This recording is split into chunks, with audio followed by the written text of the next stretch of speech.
नमस्कार, मैं हूं मनोज मानस। स्वागत है आपका हमारी खास पेशकश में। और सबसे पहले हम बात करेंगे धर्म सुरक्षित तो हम सुरक्षित। सीएम योगी 2 दिवसीय वाराणसी दौरे पर हैं। दौरे के दूसरे दिन सीएम स्वयंवेद मंदिर के शताब्दी वर्ष समारोह में पहुंचे और कहा कि हमारा देश सुरक्षित है तो धर्म भी सुरक्षित है, और हमारा धर्म सुरक्षित है तो हम सुरक्षित हैं। आपको बता दें कि विहंगम योग समाज की स्थापना के शताब्दी समारोह महोत्सव में 25,000 कुंडलीय स्ववेद ज्ञान महायज्ञ का भी आयोजन किया गया। लाखों लोगों के होने के बावजूद यहां की सुचारू व्यवस्था की सीएम योगी ने तारीफ की। मुख्यमंत्री योगी आदित्यनाथ ने कहा कि पीएम मोदी कहते हैं कि हर काम देश के नाम होना चाहिए। देश सुरक्षित है तो धर्म भी सुरक्षित है, और धर्म सुरक्षित है तो हम और आप भी सुरक्षित हैं। इसलिए जो भी कार्य हो वह व्यक्ति, समाज, मत, मजहब के दायरे से ऊपर उठकर सनातन धर्म के मूल्यों के अनुरूप भारत का वैदिक आध्यात्मिक परंपरा का अनुसरण करते हुए देश के नाम होना चाहिए। भारतीयता और सनातन सबको जोड़ने की ताकत रखता है। हम सबके लिए शुभकामनाएं मांगे। तो मुख्यमंत्री योगी आदित्यनाथ ने साफ तौर पर कहा कि देश सुरक्षित तो हम सुरक्षित, देश सुरक्षित तो धर्म सुरक्षित, और धर्म सुरक्षित तो हम सुरक्षित। हमारे प्रधानमंत्री मोदी जी एक ही बात कहते हैं, हर काम देश के नाम। हमारा हर कार्य देश के नाम होना चाहिए। हमारा व्यक्तिगत कोई अस्तित्व नहीं। हमारा देश सुरक्षित है तो हमारा धर्म भी सुरक्षित है। हमारा देश सुरक्षित है, हमारा धर्म भी सुरक्षित है। हमारा धर्म सुरक्षित है, हम भी सुरक्षित हैं। और इसलिए जो भी कार्य हो, व्यक्तिगत स्वार्थ से ऊपर उठ करके, व्यक्ति से ऊपर उठ करके, समाज से ऊपर उठ करके, मत और मजहब के दायरे से ऊपर उठ करके, इसको सनातन धर्म के मूल्यों के अनुरूप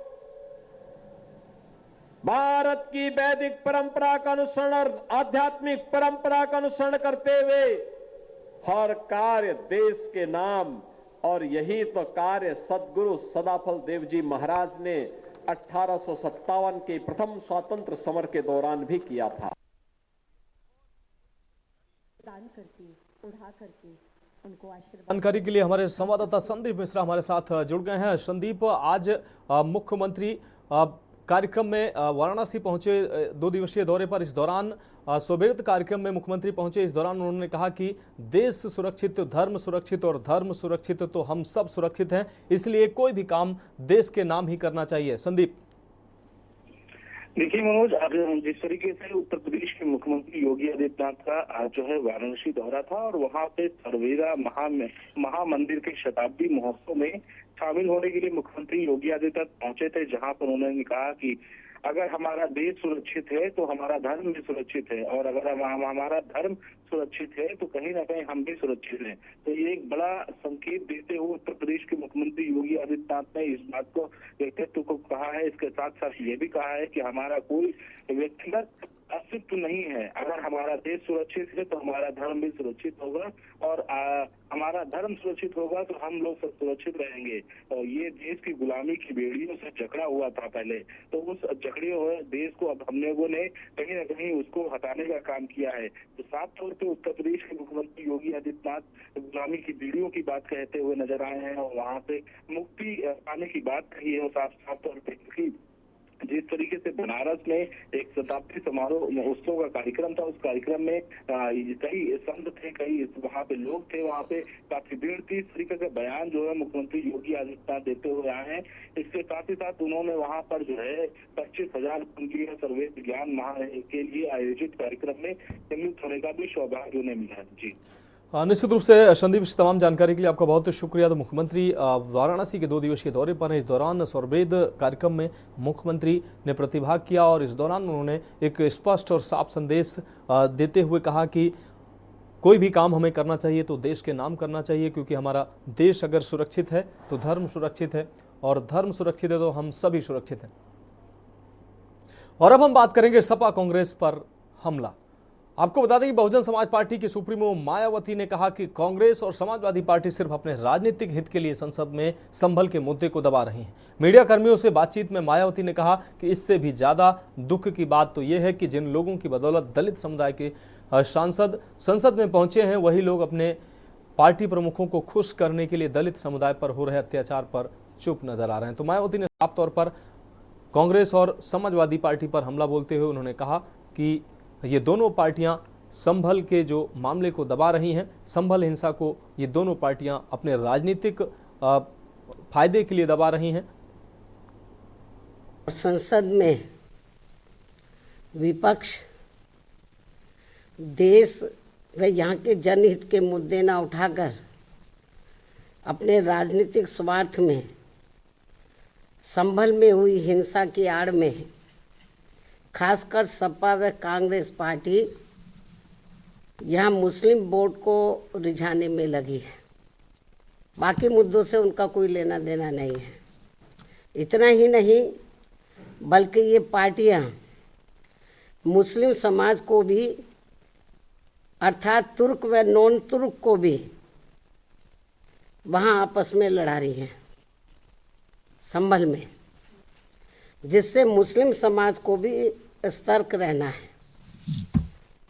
इससे भी ज़्यादा दुख की बात यह है कि जिनकी बदौलत से संसद में दलित वर्ग के सांसद पहुँचे हैं, मेंबर पार्लियामेंट पहुँचे हैं, वो भी अपनी अपनी पार्टियों के आकाओं को खुश करने के लिए दलित उत्पीड़न के मुद्दों पर अधिकांश चुप ही बैठे हैं। तो वहीं दूसरी तरफ पड़ोसी देश बांग्लादेश में हिंदू जो बड़ी संख्या में जुर्म जाति के वहाँ शिकार हो रहे हैं, उसमें अधिकांश संख्या उन दलितों की है। तो दलित मुद्दे पर मुखर नजर आई बहन मायावती। अब बढ़ते हैं अगली खबर की ओर। राजधानी में खून कहां कानून। दरअसल पूर्वी दिल्ली के शाहदरा इलाके में शनिवार सुबह सैर पर निकले एक व्यापारी की 2 अज्ञात हमलावरों ने गोली मारकर हत्या कर दी है। पुलिस ने ये जानकारी दी। पुलिस ने बताया कि 52 वर्षीय सुनील जैन को कई गोलियां मारी गई। जैन को अस्पताल ले जाया गया, जहां उनकी मौत हो गई। पुलिस के एक अधिकारी ने बताया कि बर्तनों का व्यवसाय करने वाले जैन यमुना स्पोर्ट्स कॉम्प्लेक्स से सुबह सैर कर घाट लौट रहे थे। तभी आपको बता दें, वहां से सैर करने के बाद घर लौट रहे थे। इसी दौरान तभी फर्श बाजार इलाके में मोटरसाइकिल सवार 2 अज्ञात हमलावरों ने उन पर गोलियां चला दी। बताया जा रहा है कि हमले के बाद आरोपित फरार हो गए। उन्होंने कहा कि मामले की जांच शुरू कर दी गई है। वहीं आम आदमी पार्टी के राष्ट्रीय संयोजक और दिल्ली के पूर्व मुख्यमंत्री अरविंद केजरीवाल ने एक्स पर पोस्ट कर लिखा कि अमित शाह जी ने दिल्ली को बर्बाद कर दिया है, दिल्ली को जंगल राज बना दिया गया है, चारों तरफ लोग दहशत की जिंदगी जी रहे हैं। बीजेपी से अब दिल्ली की कानून व्यवस्था नहीं संभल रही है। दिल्ली वालों को एकजुट होकर आवाज उठानी होगी।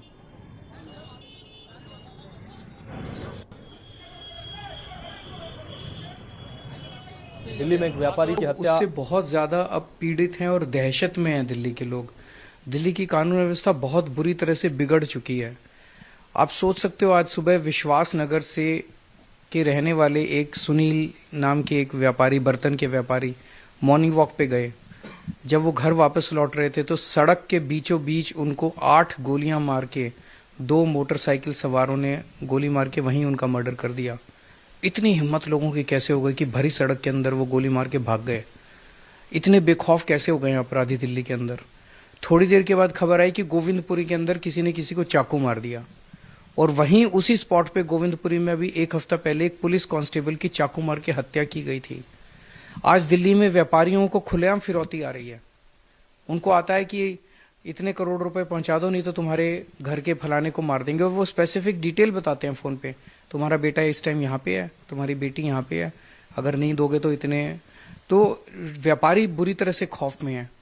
जैसे एक मिठाई की दुकान वाला है, उसके पास फोन आया कि 2 करोड़ रुपए दे दो, उसने मना कर दिया तो उसकी दुकान के ऊपर धुआंधार गोलियों की बरसात की गई। एक कार का शोरूम वाला है, उससे कहा गया 5 करोड़ रुपए दे दो, उसने मना कर दिया तो 22 राउंड गोलियां उसके शोरूम के ऊपर चलाई गई। लोग कहां जाएं, किसके पास जाएं सुरक्षा के लिए? एक बुजुर्ग हैं, बुजुर्ग अपने आप को असुरक्षित महसूस कर रहे हैं। पंचशील एनक्लेव में एक बुजुर्ग रहते हैं, वहां पे उनको 64 साल के बुजुर्ग हैं, उनकी रात को चाकू मार के हत्या कर दी गई। महिलाएं असुरक्षित महसूस कर रही हैं। कॉल रिसीव हुई है 8:36 पर सुबह मॉर्निंग में। उसमें कॉल में ये था कि दो लड़के बाइक पर गोली मारकर चले गए, ये कॉल में था। मौके पर जब पुलिस पहुंची तो पाया कि एक सुनील जैन नाम का व्यक्ति है, उसके गोली लगी है, 3-4 गोलियां लगी हैं उसको, और हमें कुछ राउंड भी मिले हैं यहाँ पर 5-6 के आसपास। तो अभी इसकी जांच कर रहे हैं। सुनील जैन की मृत्यु हो गई है, ये बात है। क्या प्रोफाइल है सुनील जैन का सर? क्या प्रोफाइल है सुनील जैन? बर्तन की दुकान है इनकी और 52 साल इनकी उम्र है। ये सुबह मॉर्निंग वॉक के लिए गए थे यमुना स्पोर्ट्स कॉम्प्लेक्स में, वहाँ से वापस आ रहे थे, उस वक्त ये हादसा हुआ। कोई धमकी वगैरह सर पहले मिली हो, कोई कंप्लेंट दी हो सुनील जैन की तरफ से? क्या बता रहा परिवार? अभी तक परिवार मना कर रहा है कि इस तरीके की कोई धमकी नहीं, कोई कंप्लेंट नहीं दी हुई। किसी को पुराना झगड़ा और रंजिश हो सर? परिवार इस चीज के लिए बिल्कुल मना कर रहा है। अभी हमारे पास इस तरीके की कोई इन्फॉर्मेशन नहीं है। तो साफ तौर पर मॉर्निंग वॉक पर निकले व्यवसायी की गोली मारकर हत्या कर दी। अखिलेश सिंह हमारे विशेष संवाददाता ज़्यादा जानकारी के लिए हमारे साथ इस खबर पर जुड़ चुके हैं। अखिलेश जी, दिल्ली में एक बर्तन व्यापारी की सरेराह सैर करने सुबह वो निकला था, इस दौरान उसको गोली मारकर हत्या कर दी गई और इस हत्या के बाद आम आदमी पार्टी के संयोजक अरविंद केजरीवाल ने सरकार पर बड़ा हमला बोला। उन्होंने कहा कि भारतीय जनता पार्टी ने दिल्ली को जंगल राज बना दिया। क्या कहेंगे आप? दिल्ली के शाहदरा इलाके के अंदर करीब सुबह 8:36 पर एक ताबड़तोड़ बाइक सवार दो ने गोली चलाई। उसमें सुनील जैन जो कारोबारी हैं, बर्तन का कारोबार करते हैं, उनकी गोली मारकर हत्या कर दी और वहां से मौके से फरार हो गए। परिवारजनों की कहना है कि ना तो उनको किसी प्रकार की पहले धमकी मिली थी, ना तो कोई उनकी किसी से दुश्मनी थी, ना तो किसी ने कॉल करके कोई बात उनसे कही थी। परिवार को इसके बारे में कोई भी सूचना या कोई जानकारी ना तो सुनील जैन की तरफ से दी गई थी जो मृतक है, और ना तो परिवार को इस तरह की कोई जानकारी थी।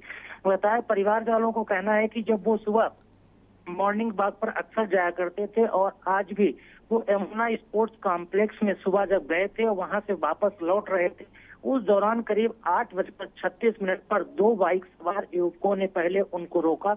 उन्होंने अपनी स्कूटी रोक दी। सुनील जैन ने जब स्कूटी रोकी और रोकते ही उन हमलावरों ने उन पर ताबड़तोड़ गोलियां, करीब 8 राउंड उन पर फायरिंग की और इसके बाद वो वहां से भाग निकले। बताया जा रहा है पक्षदर्शी जो वहां बताते हैं, मौके पर मौजूद लोग वहां मॉर्निंग वॉक आ जा रहे थे, उनका कहना है कि वो स्कूटी से गिर गए। इसके बाद पुलिस को सूचना दी, पुलिस मौके पर आई, पुलिस ने उनकी बॉडी उठाकर पोस्टमार्टम के लिए भेजा। लेकिन सीसीटीवी फुटेज में जो कैद हुई है घटनाक्रम, उससे साफ लग रहा है कि ये सुनियोजित तरीके से घटना हुई है, क्योंकि प्लानिंग के तहत पहले से रेकी की गई थी। और रेकी में ये खास फुटेज में देखा गया कि मॉर्निंग वॉक पर अक्सर सुनील जैन यहीं से निकला करते थे, गुजरते थे, और इसको लेकर जो हमलावर हैं इस तरह के कई बाइक सवार सुबह में रेकी करते इन फुटेज में दिखाई दिए हैं, जो पुलिस का कहना है उसके मुताबिक। तो ये बात सामने निकल के आई है पुलिस और परिवारजन के हवाले से कि ना तो कोई धमकी थी, ना तो दुश्मनी थी, फिर भी इनकी गोली मारकर हत्या दी। इसकी वजह क्या है वो परिवारजनों को नहीं पता है। दूसरा, पुलिस को कहना है कि सुबह यमुना स्पोर्ट्स कॉम्प्लेक्स से मॉर्निंग वॉक पर आ रहे थे, उसकी भी सूचना पुलिस को तब मिली जब वो हमलावर गोली मार के फरार हो गए थे। मनोज, निश्चित रूप से अखिलेश जी से तमाम जानकारी के लिए आपका बहुत शुक्रिया। तो सुबह शहर पर निकले कारोबारी की गोली मारकर हत्या कर दी गई, 8 राउंड फायर कर गोलियां मारी गई। इस दौरान दिल्ली के पूर्व मुख्यमंत्री और आप संयोजक अरविंद केजरीवाल ने भारतीय जनता पार्टी पर साफ तौर पर हमला बोला। उन्होंने कहा दिल्ली पुलिस पर उन्होंने सवाल खड़े किए। उन्होंने कहा कि दिल्ली में कानून व्यवस्था वो लचर हो चुकी है, दिल्ली जंगल राज बन चुका है।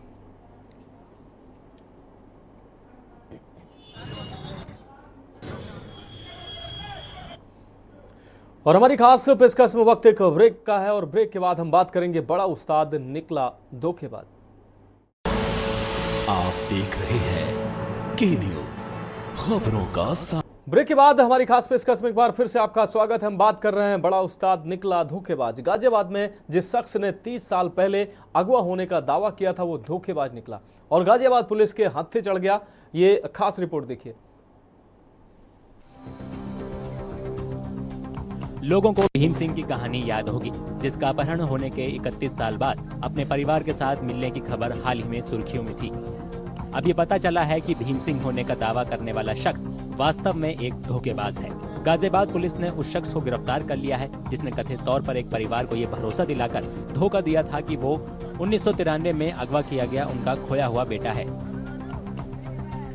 पुलिस के मुताबिक आरोपित की पहचान इंद्रराज के रूप में हुई है, जो मूल रूप से राजस्थान के गंगानगर का रहने वाला है। इंद्रराज के धोखे का खुलासा तब हुआ जब भीम सिंह की फिर से कहानी ने लोगों को आकर्षित किया, जिसके बाद देहरादून के एक परिवार ने गाजियाबाद पुलिस से संपर्क किया क्योंकि उन्हें भी आरोपित ने इसी तरह से धोखा दिया था। ये तथ्य आए कि देहरादून में भी सिमिलर एक कहानी और एग्जैक्ट सेम कहानी हुई है जुलाई 2024 में।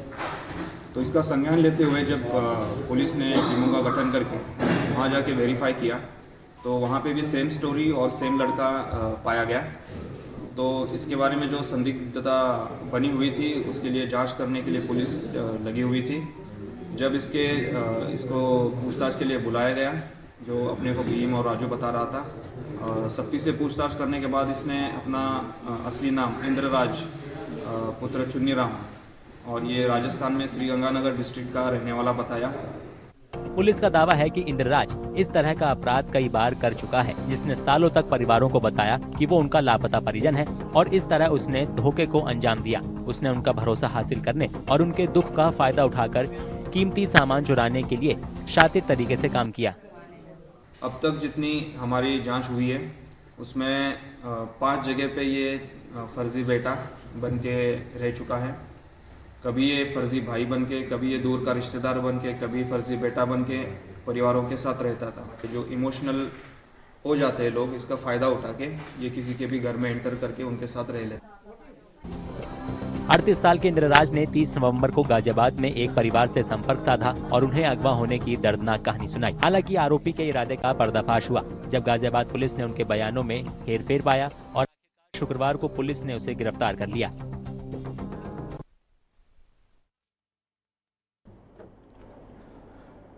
और अब बात करेंगे सजा जारी बने दरबारी। शिरोमणि अकाली दल के नेता सुखबीर सिंह बादल ने कड़ी सुरक्षा के बीच पंजाब के फतेहगढ़ साहिब में एक गुरुद्वारे के बाहर सेवादार के तौर पर सेवा की। पैर में फ्रैक्चर के कारण व्हीलचेयर पर बैठे बादल ने कीर्तन भी सुना और सामुदायिक रसोई में बर्तन भी धोए। पूर्व उप मुख्यमंत्री को Z+ सुरक्षा प्राप्त है, जिसके चलते वह सुरक्षा कर्मियों के घेरे में गुरुद्वारे पहुंचे। उन्होंने सेवादार के नीले कपड़े पहने हुए थे वो, और सुबह 9 बजे से 1 घंटे तक एक हाथ में कृपाण लेकर गुरुद्वारे के प्रवेश द्वार पर बैठे रहे। अकाल तख्त ने पंजाब में 2007 से 2017 तक शिरोमणि अकाली दल और उसकी सरकार की ओर से की गई गलतियों के लिए सुखबीर सिंह बादल की तनखैया यानी कि धार्मिक सजा का सोमवार को ऐलान किया था। शनिवार को उनके प्रायश्चित का 5वां दिन है।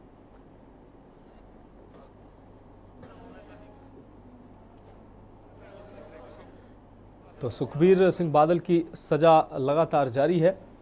फतेहगढ़ साहिब गुरुद्वारे में सेवा उन्होंने दी, दरबारी के रूप में उन्होंने सेवा दी। आपको बता दें, पैर में फ्रैक्चर होने की वजह से वो व्हील चेयर पर ही उन्होंने अपनी सेवादारी पूरी की।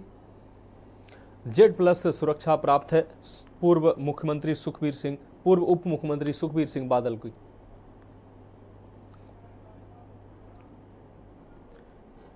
और अब हम बात करेंगे कान्हा संग फेरे की।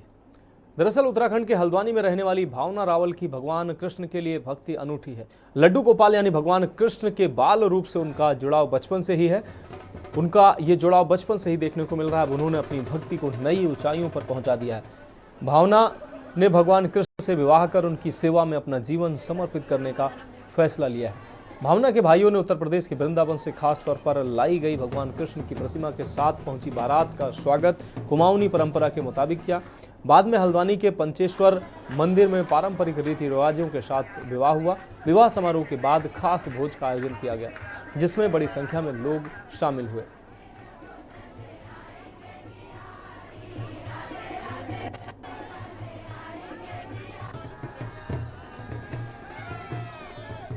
तो 55 साल की भक्त का ये बड़ा फैसला देखने को मिला। उसने कान्हा संग 7 फेरे लिए। भावना ने कान्हा के प्रेम में मगन होकर और उन कान्हा के प्रति अपनी आस्था प्रकट करते हुए कान्हा के साथ 7 फेरे लिए। पति के रूप में कान्हा को स्वीकार किया। हल्द्वानी में कान्हा संग ये 7 फेरे भावना के द्वारा लिए गए। 55 साल की भक्त का ये बड़ा फैसला। है, मेरी कोई जान नहीं है। आज मेरे को भगवान ने मेरी जान बचा, कितने लोग से करने की आज मेरे को इतना अच्छा लग रहा है, बहुत मेरे को अच्छा लग रहा है। मैंने ये सोचा भी नहीं था कि मेरा पद काफी संख्या में लोग शामिल हुए हैं और आपको खुशी भी मिली इस चीज को बहुत देखते हुए। बहुत अच्छा लग रहा है मेरे को। मैं कह रही आज मेरे को सोचा था मेन ये था कि पंडित जी ने ये कहा था मुझसे कि भाई ये विष्णु प्रतिमा से हमारे जो शादी होती है वो आप कर लेना क्योंकि कुंवारी हैं। तो हमने ठीक है, अभी दी से हमने बोला क्योंकि आपका जब मन हुआ आप बता देना।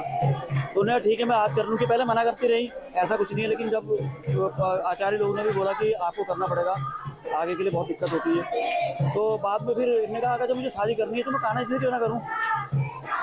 तो मेरी मतलब ये है कि जो सबके मालिक के भगवान हैं तो मैं उन्हीं के संग अपना विवाह करती हूँ। तो पहले तो इन्होंने हमें कुछ नहीं बताया, बाद में बताया कि ऐसी बात हो, हमें बड़ी खुशी हुई। ये हमारे मंदिर में सेविका थी हमारी बड़ी बहन भावना रावल जी। विगत कई वर्षों से करीब 25-30 सालों से यहाँ पे सेवा करती थी और इनका इस माता पिता एक्सपायर होने की वजह से विवाह नहीं हो पाया। तो इनके मन में काफ़ी दिनों से था कि मैं भगवान कृष्ण से शादी करूं। इन्होंने हमारे बीच में बात रखी, हमने कहा बहुत अच्छा विचार है। तो आज का दिन तय हुआ, इसके लिए वृंदावन जा कर के हम लोगों ने वहाँ से मूर्ति लेके आए और आज विधि विधान से इनका विवाह करा जा रहा।